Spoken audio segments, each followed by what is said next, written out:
തൽക്കാലം പാവം ഹംസമദീനി ഇങ്ങനെ പറയുകയല്ലാതെ എന്ത് ചെയ്യും? ഇതാണ് കക്ഷിത്വത്തിന്റെ, ഗ്രൂപ്പിസത്തിന്റെ അന്ധത തലക്ക് പിടിച്ചതുകൊണ്ട് സത്യം കാണാനും സത്യം പറയാനും സത്യത്തിന്റെ കൂടെ നിൽക്കാനും കഴിയാതെ ഗ്രൂപ്പിസത്തിൽപ്പെട്ട് അന്ധത ബാധിച്ചുകൊണ്ട് പെട്ടുപോകുന്നതിന്റെ ഏറ്റവും വലിയ ഒരു ഉദാഹരണമാണ് ഈ കണ്ടിട്ടുള്ളത്. എന്റെ പ്രിയപ്പെട്ട സഹോദരങ്ങളെ, മനസ്സിലാക്കണം. ഞാൻ സൂചിപ്പിച്ചത് നിങ്ങൾ ഒന്നുകൂടി ക്ലിയറായി മനസ്സിലാക്കാനാണ് ഞാൻ ഈ ആവർത്തിക്കുന്നത്.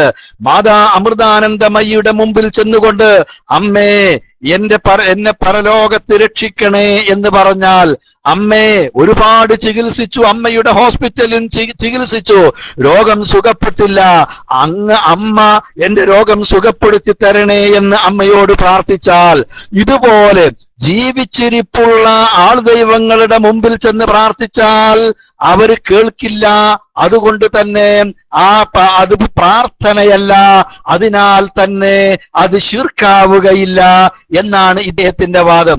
ഇനി കേട്ടാലും കേട്ടിട്ടില്ലെങ്കിലും ബിംബങ്ങളുടെ മുമ്പിലാകട്ടെ, മറ്റ് മഹാത്മാക്കളുടെ മുമ്പിലാകട്ടെ, ഖബറാളികളുടെ മുമ്പിലാകട്ടെ ചെന്നുപോയി ഒരാൾ ഇസ്തിഗാസ ചെയ്താൽ, സഹായം തേടിയാൽ, ആ സഹായ തേട്ടം എന്തെല്ലാം അത് പ്രാർത്ഥനയല്ലെന്നാണ് ഫൈസൽ മുസ്ലിയാർ വാദിക്കുന്നത്.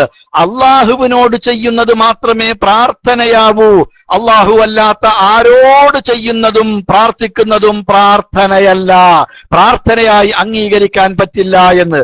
എങ്കിൽ ലോകത്ത് മുശ്രിക്കീങ്ങളുണ്ടാവില്ല, ലോകത്ത് മുശ്രിക്കീങ്ങളുണ്ടാവില്ല.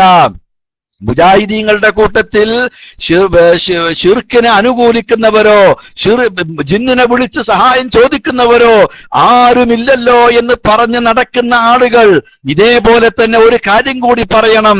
മുസ്ലിമീങ്ങളുടെ കൂട്ടത്തിൽ എന്ന് മാത്രമല്ല, മനുഷ്യന്മാരുടെ കൂട്ടത്തിൽ അള്ളാഹു അല്ലാത്തവരോട് പ്രാർത്ഥിക്കുന്ന ആരുമില്ല എന്നുകൂടി പറയണം.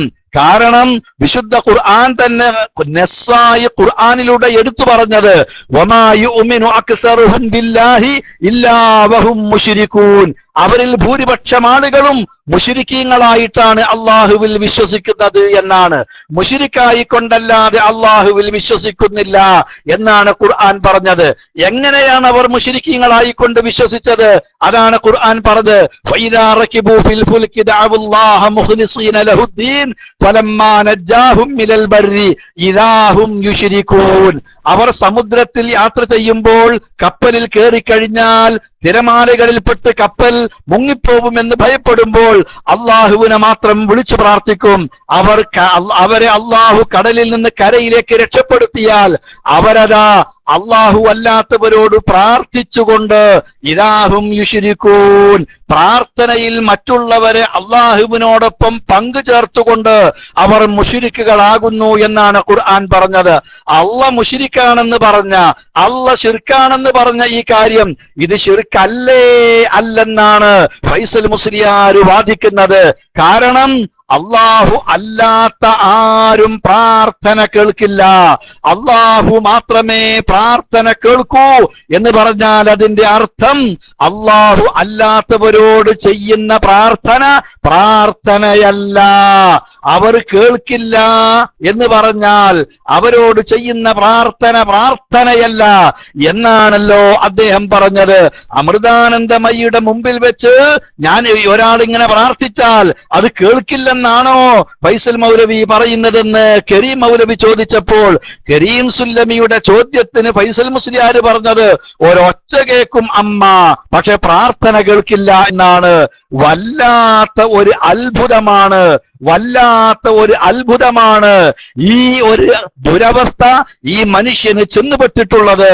ഇദ്ദേഹം പറയുന്നത് ഒരു ഒറ്റമൂലിയാണെന്ന് തെറ്റിദ്ധരിപ്പിച്ചവരുടെ വാക്കും കേട്ടുകൊണ്ട് തെറ്റിദ്ധരിച്ച സാധാരണക്കാരി ഈ അപകടത്തിലാണല്ലോ ചെന്നുപെടുന്നത്. ഇതാണ് ഒന്നാമത്തെ അപകടം. ഖുർആൻ വിരുദ്ധമായ വാദമാണത്, അവർക്കിടയിൽ തന്നെ പരസ്പരം എതിരുമാണത് എന്ന കാര്യം ഓർക്കുക. രണ്ടാമതായി പിശാച്ച് മനുഷ്യന്റെ പ്രാർത്ഥന മാത്രമല്ല കേൾക്കുക, ഗൈബ് പോലും അറിയുന്നവനാണ് പിശാച്ചെന്നും ജിന്നുകളെന്നും മനുഷ്യന്റെ ഇത്തരത്തിലുള്ള പ്രാർത്ഥനകൾ കേട്ടുകൊണ്ട് ഗൈബ് അറിഞ്ഞുകൊണ്ട് അവനെ സഹായിക്കുമെന്നുമുള്ള വാദത്തിലേക്ക് ചെന്ന് എത്തിപ്പെടുന്ന തരത്തിൽ ഇതാ അദൃശ്യജ്ഞാനം അള്ളാഹുവിന് മാത്രമാണ്. അള്ളാഹ് ഇഷ്ടപ്പെട്ട റസൂൽമാർക്ക് അവൻ ഉദ്ദേശിച്ച അദൃശ്യ കാര്യം അറിയിച്ചു കൊടുക്കുമ്പോൾ ആ കാര്യം മാത്രം ആ മുർസലീങ്ങൾ അറിയുമെന്നല്ലാതെ അല്ലാഹുവല്ലാതെ ആകാശഭൂമികളിൽ ആർക്കും അദൃശ്യജ്ഞാനമില്ലെന്ന് വളരെ വ്യക്തമായി വിശുദ്ധ ഖുർആൻ പഠിപ്പിച്ചു തന്നതിന് വിരുദ്ധമാണ് യാസിർ ബിൻ ഹംസ പറഞ്ഞിട്ടുള്ളത്. അത് അംഗീകരിക്കുവാൻ നിർവാഹമില്ലാത്തതാണ്. ഇനി അദ്ദേഹം ഉദ്ദേശിക്കുന്നത് പിശാച്ച് മനുഷ്യന്റെ മനസ്സിൽ ശ്രദ്ധിച്ചുകൊണ്ട് അവിടെ സ്വാധീനം ചെലുത്തി ദുർബോധനം നടത്തി മനുഷ്യനെ വഴിതെറ്റിക്കും എന്നാണെങ്കിൽ അത് ശരിയാണ്, വിശുദ്ധ ഖുർആൻ കൊണ്ട് സ്ഥിരപ്പെട്ടിട്ടുള്ളതാണ്. ആ കാര്യത്തിൽ ഒരു തർക്കവുമില്ല. അതിനെന്തിനാണ് വിമർശന വിധേയരായ ആളുകൾ ഉൾക്കൊള്ളുന്ന അസറുകളിലേക്ക് ഉദ്ധരിക്കാൻ പോവേണ്ടതില്ലല്ലോ. സൂറത്തുൻ നാസിലെ ഈ ഖുൽ അഊദു ബിറബ്ബിന്നാസ് മലിക്കിന്നാസ് ഇലാഹിന്നാസ് മിൻ ശർരിൽ വസ്വാസിൽ ഖന്നാസ് അല്ലദീ യുവസ്വിസു ഫീ സുദൂരിന്നാസ് മിനൽ ജിന്നതി വന്നാസ് എന്നത് മാത്രം പറഞ്ഞാൽ പോരെ എന്നുകൂടി ഈ സന്ദർഭത്തിൽ ചിന്തിക്കാൻ നിങ്ങളുടെ മുമ്പാകെ വെച്ചുകൊണ്ട് എന്റെ വാക്കുകൾക്ക് ഞാൻ വിരാമം കുറിക്കുന്നു. സർവശക്തൻ വസ്തുതകൾ കൃത്യമായി നിഷ്പക്ഷമായി കേൾക്കാനും സ്വതന്ത്രമായ മനസ്സോടുകൂടി ചിന്തിക്കാനും പ്രമാണത്തിന്റെ പിൻബലം ഏത് വാദത്തിനാണെന്ന് നോക്കാനും ആരുടെ കൂടെയാണ് ഖുർആൻ ഉള്ളത്, ആരോടൊപ്പമാണ് സ്വഹീഹായ സുന്നത്തുള്ളത് എന്ന് നോക്കിക്കൊണ്ട് ഖുർആനിനും സുന്നത്തിനും വിരുദ്ധമായ അസറുകളും മൗളൂഉകളും മുൻകറുകളും ദുർബലമായ റിപ്പോർട്ടുകളും ഖീലഖാലകളും കൈയൊഴിച്ചുകൊണ്ട് കിതാബിലേക്കും സ്വഹീഹായ സുന്നത്തിലേക്കും തിരിച്ചു വരിക. അല്ലാഹു സുബ്ഹാനഹു വ തആല അതിനുള്ള തൗഫീഖ് നമുക്കേവർക്കും നൽകുമാറാവട്ടെ.